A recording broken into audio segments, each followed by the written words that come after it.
Hello gardeners and welcome back to my channel. Today I'm going to teach you exactly how to plant and grow garlic so you get the biggest, healthiest bulbs possible, even if you garden in a hot climate like Florida. Garlic can be a little tricky in warm regions because it has specific cold requirements, but once you understand the timing and the steps, it becomes one of the easiest and most rewarding crops you can grow. I'll walk you through when to order your seed garlic, how to properly vernalize it, how to soak and plant it, and the soil amendments you need for the biggest bulbs. By the end of this video, you'll feel completely confident planting garlic perfectly no matter where you're located. And just so you guys know, behind me, this is like a wall of death. It is February at the time of filming this video. We just had a couple weeks of like the worst cold I've ever seen in my area in 15 or 20 years. So I lost a lot of plants and unfortunately this was one of it. You can't cut that stuff back until a couple weeks just to see, if it will grow back or if it's truly dead. So that's why it's still here and brown and ugly, but my garlic made it through unscathed. Garlic is actually extremely cold tolerant.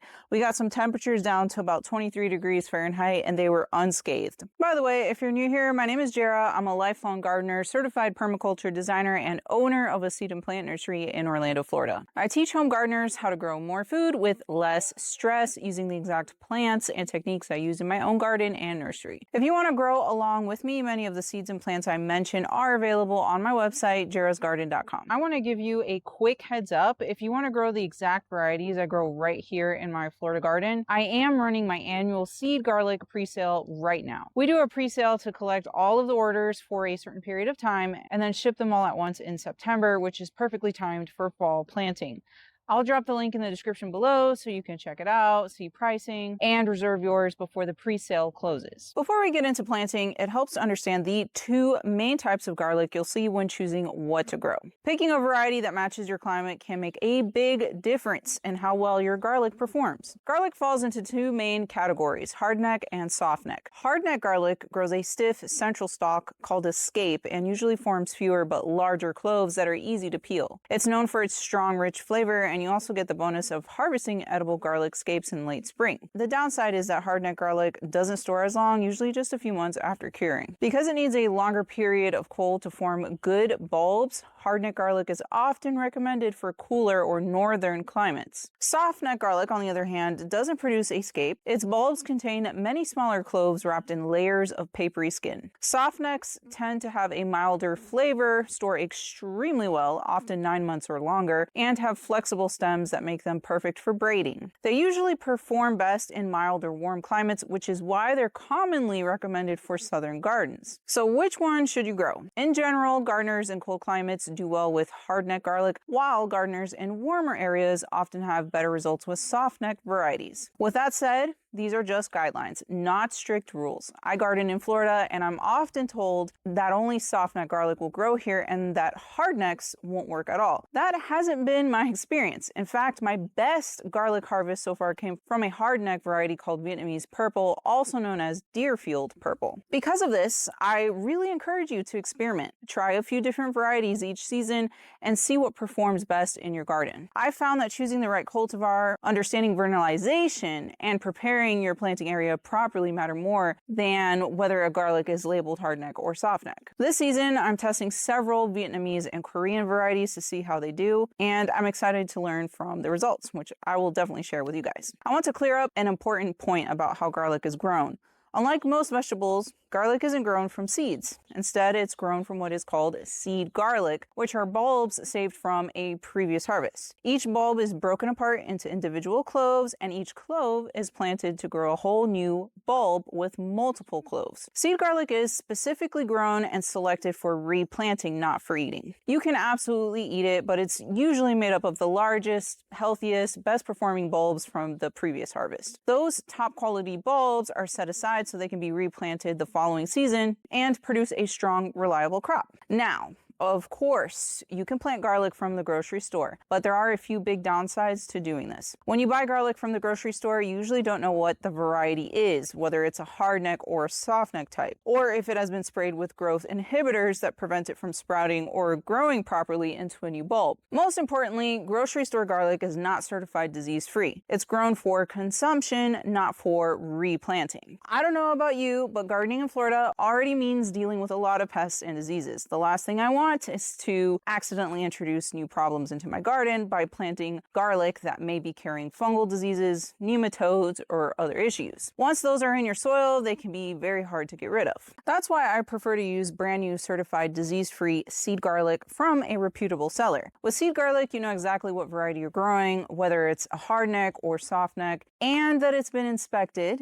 and grown specifically for planting. This gives you a healthier start, better growth, and a much better chance of a strong harvest. Plan to order your seed garlic at the end of summer or in early fall. That way it arrives in time for planting 4 to 6 weeks before your first winter frost date. Or if you're a hot climate gardener with mild winters, it gives you time to vernalize, which is basically cold stratification but for garlic. I'll explain the vernalization process in a bit. Alright, so you ordered your seed garlic. Let's discuss the correct time to plant it. Garlic needs to be planted about 6 weeks before your first winter frost date. Once planted, it will sprout, start growing a root system under the ground through winter, and mature or bulb up the following spring. Garlic must be exposed to a certain period of time in cold temperatures in order to trigger the bulbing process in spring. Basically, the cold temperatures signal to the garlic that it's winter time, and then when temperatures start to warm up in spring, this signals to the garlic that spring has arrived and it's time to start bulbing up. If you garden in a hot or warm climate, especially in the southern parts of the United States, garden zones 8 and up, winters are often too mild to give garlic the required cold it needs to form bulbs. If you've tried growing garlic before and it only produced small bulbs or lots of leafy growth with little to no bulb, this is usually why. It simply didn't get enough cold exposure. Warm climate gardeners still plant garlic around the same time as cooler regions, but there's one extra step that's absolutely necessary called vernalization. Vernalization is a process of exposing garlic to an extended period of cold before planting. This cold treatment is what triggers garlic to bulb properly in spring. Cold climate gardeners get this naturally from their winter weather, but in warm climates, we have to create that cold period ourselves using the refrigerator. If you garden in a mild or warm region, plan to order your seed garlic so it arrives 3 to 4 months before your target planting date. Using my garden as an example, my first winter frost date is the very last week of December. That means I should plant my seed garlic 4 to 6 weeks before this, which lands me in about mid-November. I like to order my seed garlic in August, so once it's delivered, I can vernalize for almost 3 months. As soon as it arrives, place the bulbs in a brown paper bag and store them in the crisper drawer of your refrigerator. Both hardneck and softneck garlic need about 3 to 4 months of cold treatment to form proper bulbs. Elephant garlic is the exception. It doesn't require vernalization because it's more closely related to a leek than a true garlic. Cold climate gardeners have it a little bit easier. They can order seed garlic about 6 weeks before planting, and once the cloves are in the ground, winter temperatures naturally provide the cold needed for good bulb development. Now let's choose the best spot to grow garlic in your garden. Garlic needs full sun, even in hot climates like Florida. It has to harvest a lot of energy from the sun to form big bulbs. Begin by clearing the planting area of weeds. Garlic does best when it's not competing with other plants, since nearby growth can block sunlight and steal nutrients. I'm using a weed hoe, also called a stirrup hoe, because it makes quick work of removing weeds while also loosening the top few inches of soil. Garlic thrives in loose, well-draining soil that's rich in organic matter. Compacted soil can restrict bulb growth, and soil that stays too wet can cause the bulbs to rot under the ground. If needed, add plenty of compost or worm castings to improve both drainage and soil structure. Because garlic is a heavy feeder, I always amend the soil before planting. Early in the season, garlic benefits from a good supply of nitrogen to support strong leafy growth. The more healthy leaves a garlic plant has, the more sunlight it can capture, which directly impacts bulb size at harvest time. For nitrogen, you can use blood meal, feather meal, or an all-purpose organic granular fertilizer, which is what I'm using. Since I garden in an area prone to root knot nematodes, I also add generous amounts of crab meal to my soil before planting. The chitin in crab meal encourage beneficial microorganisms that help suppress nematodes. I'm not adding crab meal specifically for garlic growth, but as part of my overall nematode management routine. If you garden in a cold climate where nematodes aren't an issue, you can skip this step. If you garden in a warm climate, I highly recommend regularly amending your soil with crab meal and insect frass or worm castings. I have a full video series on nematode management that I'll link in the description if you want to learn more. Later in the season, when garlic begins forming bulbs underground, phosphorus and potassium become especially important.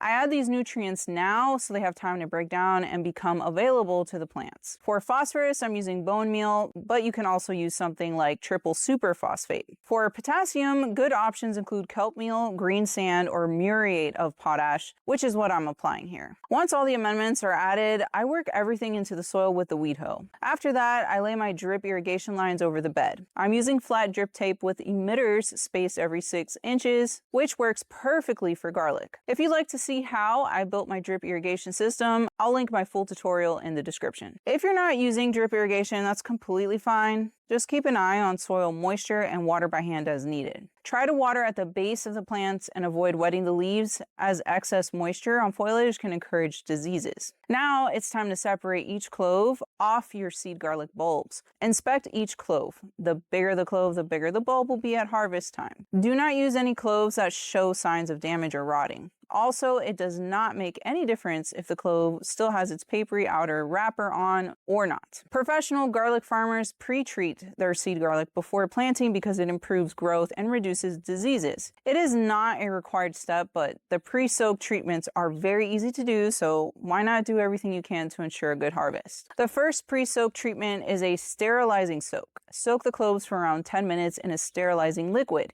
You can use 70% or higher isopropyl alcohol, cheap vodka, or full-strength 3% hydrogen peroxide, which is what I'm using. After the sterilizing soak, drain the cloves out of the solution. Then complete the second pre-treatment soak, which is to soak in some fertilizer. This gives the garlic a strong nutrient boost before planting. For this, place the cloves into a container with liquid kelp fertilizer, a garlic-specific fertilizer blend, or fish emulsion, which is what I'm using. Let the cloves sit in this fertilizer solution for at least 30 minutes before planting. They can be soaked for up to about 3 days. I soaked mine overnight. The next day, I drain all of the seed garlic out of the fertilizer soak, and now it's time to plant. I dig a planting hole that is about 3 inches deep right under my drip irrigation emitters. Place the garlic cloves with the pointy end facing up and the root end facing down. Space each clove about 6 to 9 inches apart in rows that are 1 to 2 feet apart. Cover with soil and water them in. The last step is to cover the area with a thick layer of mulch at least 3 to 4 inches deep. Mulch helps regulate soil temperature, especially in warm climates. Keeping the soil cool is extremely important for garlic, and mulch also helps conserve moisture and reduce weed pressure. It will take a few weeks for the garlic to sprout.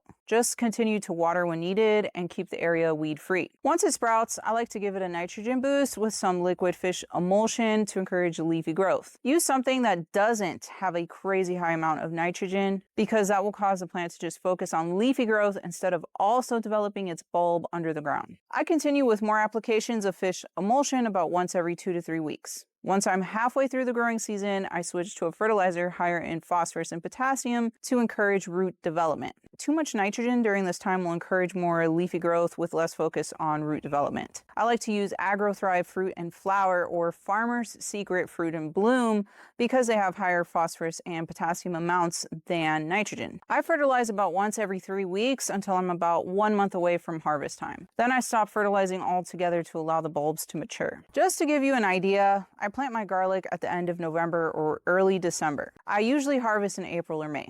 This will vary depending on where you're located, how long your winters are, and what variety of garlic you're growing. If you're ready to start planting your garlic this fall, don't forget my seed garlic presale is open right now through July 10th. I'm offering my favorite varieties in half-pound and 1-pound options, plus bundles with a discount. Once the presale closes, I will not have seed garlic available again until next year. So if you want to grow along with me this season, grab yours right now. The link is in the description below. Also, next week, part 2 of my garlic series will be released, which shows how and when to harvest your garlic. Growing garlic is one of the most rewarding gardening experiences, especially when you harvest those big, beautiful bulbs in spring. I hope this guide helps you feel confident planting garlic no matter where you're located. Happy gardening, and I'll see you in the next video.